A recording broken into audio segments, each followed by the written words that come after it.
semua manusia sehat, sehat pikirannya, sehat hatinya, itu kalau berjalan itu nggak pernah mau di tengah jalan, takut ketabrak mobil, pasti di pinggir jalan. Kenapa? Kalau di tengah jalan takut mati. Kalau ada yang mengancam mau membunuh, pasti orang takut. Kalau orang normal lagi sehat. Tapi kenapa hari ini ada orang pengen mati, bahkan mematikan diri, bunuh diri? Berarti dia adalah orang yang perlu kita kasih sayangi.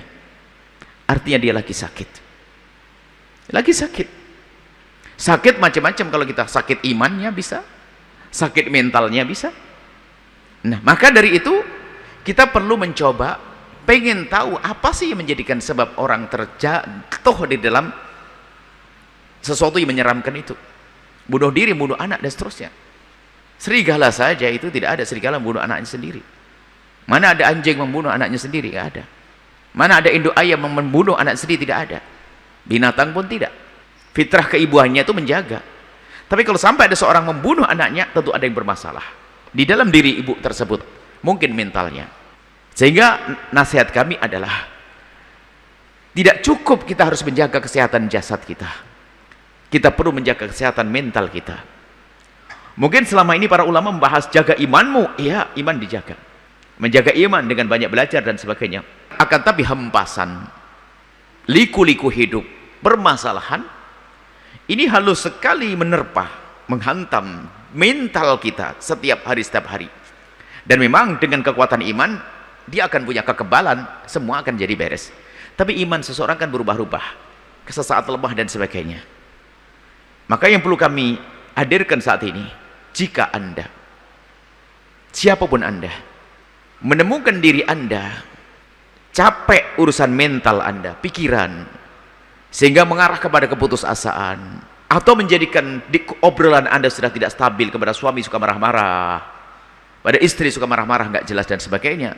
Kemudian ada keinginan untuk melakukan sesuatu yang mungkin orang sehat tidak akan melakukannya, maka fahami bahwasanya Anda lagi sakit, punya permasalahan di mental Anda. Maka bergegaslah menuju ahlinya.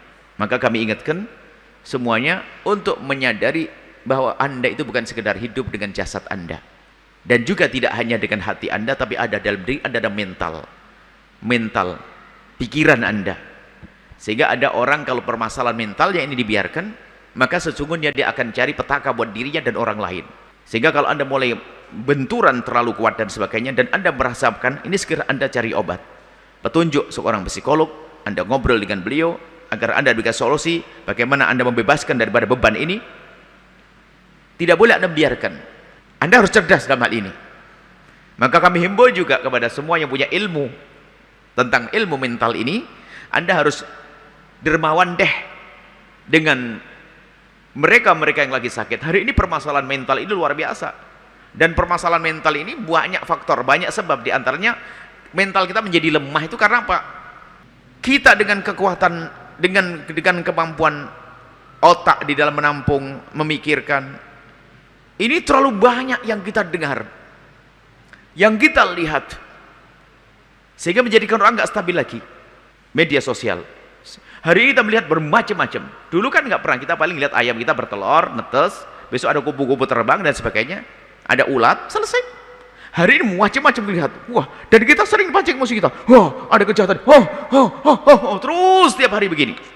Makanya solusinya adalah Anda batasi urusan media sosial. Karena Anda akan ditontonkan kepada Anda hal-hal yang menjadikan Anda itu menjadi lemah. Lemah itu luas biasa kalau kita jabarkan makna lemah ini. Lemah di dalam nggak tahan. Handphonenya itu masih bisa dipakai. Gara-gara lihat promosi langsung handphone lamanya diganti. Padahal handphone yang lama masih bisa loh. Kenapa Anda harus memaksakan seperti itu? Sehingga mengurangi, ekonominya akan berkurang dengan itu semuanya. Motor masih bisa, cuman gara promo lagi. Menjadi lemah kita. Seolah-olah pakai motor itu sudah kayak kiamat. Kenapa kok lemah sekali hari ini? Sehingga dikit-dikit harus ganti ini, ganti itu dan sebagainya. Oh, hidupnya menjadi bermacam-macam, menjadi lemah, permasalahan banyak. Termasuk, mohon maaf, mungkin Anda suami kena mental, hati-hati. Kalau di rumah Anda ada orang satu kena mental tadi, kena mental yang nggak stabil mentalnya, emosinya sudah tidak stabil, itu bisa meracuni yang lainnya. Anak yang sering mendapatkan amarah, hati-hati, dia bisa kena mental suatu ketika nanti. Sehingga akan menjadilah dia anak yang seperti bapak yang suka marah-marah, Ibu yang mentalnya tidak stabil, maka dari sinilah akan menjadikan suami menjadi juga tidak stabil pada akhirnya. Karena nggak kuat, hari pertama mungkin dimarahi dia kaget, hari kedua hari keempat tertekan dia. Banyak permasalahan di dalam rumah kita gara-gara semacam ini, sehingga yang merusak mental istri adalah suaminya. Termasuk naudzubillah tadi, suami kalau memang Anda tidak mampu beri nafkah, tapi Anda jangan membuat siksa dengan kalimat maaf kayak dan seterusnya. Sekarang main pukul, marah, zalim, tidak peduli, atau sebaliknya seorang istri. Baik, ini jadi permasalahan saat inilah yang harus kita sikapi agar kita tidak terjangkit penyakit mental ini. Tentunya nanti solusinya di samping kita kepada ahlinya, maka supaya tidak sampai terjadi pembunuhan, membunuh anaknya dan sebagainya. Kalau Anda merasakan Anda marah yang berlebihan, Anda sudah tidak sehat. Percaya, ini ada ilmunya. Jadi malah dunia psikologi ini kami anggap tahun ini adalah sangat perlu. Kami berharap banyak belajar ilmu ini, biarpun di samping untuk diri Anda, untuk orang lain. Kami serukan kepada semuanya. Karena kalau kami lihat ilmu itu ilmu unik, ilmu menyelesaikan permasalahan ini seperti itu tidak kalah dengan ilmu medis, kesehatan jasad itu. Bahkan kesehatan mental itu tersembunyi, kelihatannya orangnya tuh sehat-sehat aja, tapi mentalnya rusak. Dia siap dia melakukan kejahatan yang banyak karena mentalnya yang rusak, bisa melakukan kesalahan yang banyak. Maka mohon bagi siapa yang punya gejala-gejala, semuanya mungkin punya permasalahan ya. Hanya antara orang dengan orang itu bedanya adalah kemampuan dia di dalam menyiasati permasalahan itu, sehingga tidak menjadi beban bagi dia. Karena bagi dia adalah dia cuek, bisa nyelesaikan, gampang, duit hilang, insya Allah diganti oleh Allah, mudah. Tapi yang lain, aku nyarinya susah. Baik, kemudian di sisi lain Anda punya kesadaran bahwasanya Anda jangan biarkan, tolong, kalau Anda punya permasalahan ini jangan dibiarkan. Jadilah Anda orang yang waras secara akal. Di saat Anda punya permasalahan mental sedikit pun, Anda segera selesaikan. Sebab kalau dibiarkan itu membahayakan diri Anda sendiri. Tolong, ayo, yang Anda tiba-tiba marah nggak jelas, lo kok bisa nyaci maki anak, kenapa? Berarti mungkin mental Anda agak stabil. Anda datang kepada ahlinya, dan kami himbau ini semuanya. Kemudian di sisi lain, yang punya ilmu ini tolonglah lebih sabar. Hari ini semakin banyak, dikatakan tidak tahu berapa persen di dunia ini orang yang punya permasalahan mental ini luar biasa. Hari ini luar biasa besarnya. Cuman di saat ini dibiarkan berbahaya. Maka jangan Anda membiarkan. Jangan sampai ada di antara kita menjadi bodoh, membiarkan. Ada depresi dan lain sebagainya, jangan dibiarkan. Kalau biarkan semakin parah, semakin parah, semakin parah. Sehingga lihat, mungkin jadi ustadz pun kalau sudah punya permasalahan mental, ustadz akhirnya mudah menghancurkan, mudah mencaci maki. Bukan urusan agama, urusan mentalnya. Bisa jadi seperti itu, karena mentalnya tidak sehat. Seperti itu ya. Jadi kalau mau pertanyaan tadi, sudah perempuan itu sudah meninggal 2 muda anaknya, sebabnya apa kok sampai dia terjadi semacam itu? Membiarkan penyakit dalam dirinya tidak segera diobati. Kemudian bagi yang melihat orang semacam itu, berikan kasih sayang kepada mereka. Bukan untuk kita terus hujat kalau kita menemukan orang punya permasalahan mental. Dia semakin terpojokkan, semakin sempit. Akan tapi ayo kita kasih sayangi. Tapi yang punya permasalahan mental itu jangan Anda tidak berobat, hanya minta dimaklumi saja. Ini problem juga. Kan saya kena mental. Sudah tahu nyelkit ngomongnya, minta dimaafin. Kan saya kena mental. Ya kalau kena mental itu seperti orang punya koreng di mukamu. Bagaimana? Berobat. Jangan saya maafin ya, saya korengan. Tidak usah gitu. Berobat. Makanya kami sampaikan kesadaran. Ini loh. Intinya di sini, kesadaran akan adanya penyakit mental itu yang harus kita sadari untuk kita berobat. Dan biasanya orang punya penyakit mental paling susah berobat, paling susah. Beda kalau orang kan langsung pergi ke dokter, sakit perut lagi minum obat. Tapi penyakit mental ini enggak, berhadapan dengan psikolog saja kadang-kadang males ya, setengah mati. Mohon maaf sedikit panjang, karena apa? Banyak permasalahan mental hari ini luar biasa. Kemudian kadang orang yang pendidikannya tinggi, dia sudah S3 pendidikannya, anaknya punya permasalahan mental, mau dibawa ke psikolog marah-marah. Memang anakku gila ya? Ajib. Anda punya pendidikan tinggi tapi tidak mengerti masalah semacam ini, sehingga mempersulit lembaga pendidikan untuk menyelesaikan problem anaknya. Tolong Anda sadar mana ini ya, itu ilmu itu ada loh ya. Kalau anak Anda dibawa ke psikolog bukan berarti gila dia, tidak, bukan. Untuk diketahui permasalahannya apa dan sebagainya. Kenapa anak Anda itu kok tidak stabil, nakalnya di sekolah kok aneh banget, tidak wajar dan sebagainya, dibawa ke psikolog untuk diketahui permasalahannya. Jangan langsung tersinggung, wah memang anakku gila, jangan dibawa ke psikolog ya pokoknya, saya tidak tuh. Ini orang tua, ada loh orang tua berpendidikan seperti itu ya, mungkin itu pendidikan asal itu. Saya katakan begitu karena penting agar Anda sadar untuk anak-anak Anda. Kemudian juga lebih dari itu, jangan rumah Anda menjadi rumah orang punya penyakit mental. Kenapa? Di rumah Anda tidak menumbuhkan mental yang sehat. Kenapa? Anda tidak mesra di rumah, Anda tidak indah di rumah. Setiap hari bapak ibu berantem, anak stres, menghadirkan anak yang penyakit mental, sudah tidak bisa menghargai orang tuanya. Sehingga kalau di luar punya permasalahan di sekolahnya, ingat bapaknya begitu, dia juga marah-marah di sekolah.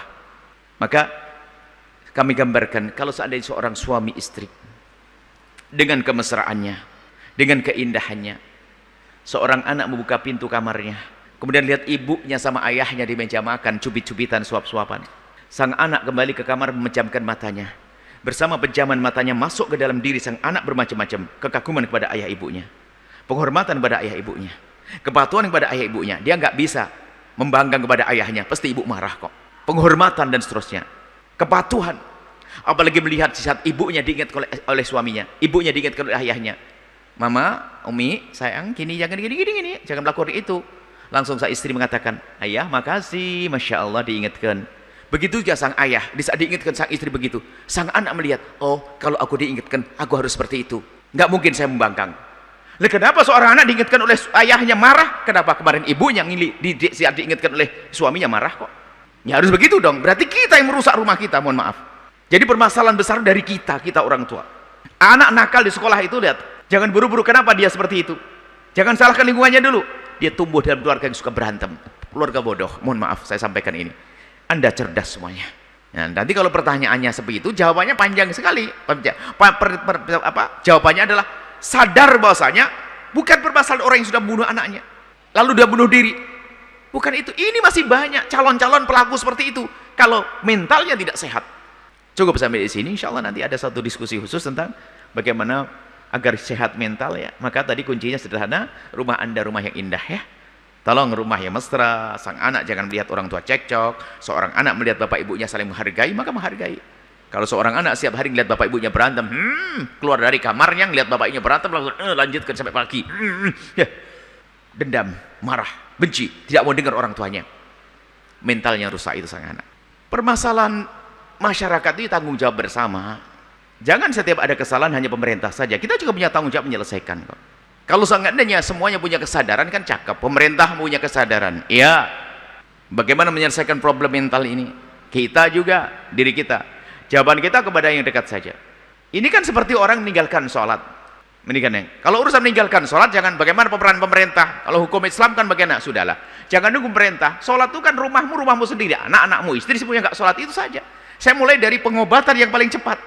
Jangan urusan mental nunggu pemerintah. Ngomong sudah berantem, rusak. Kenapa?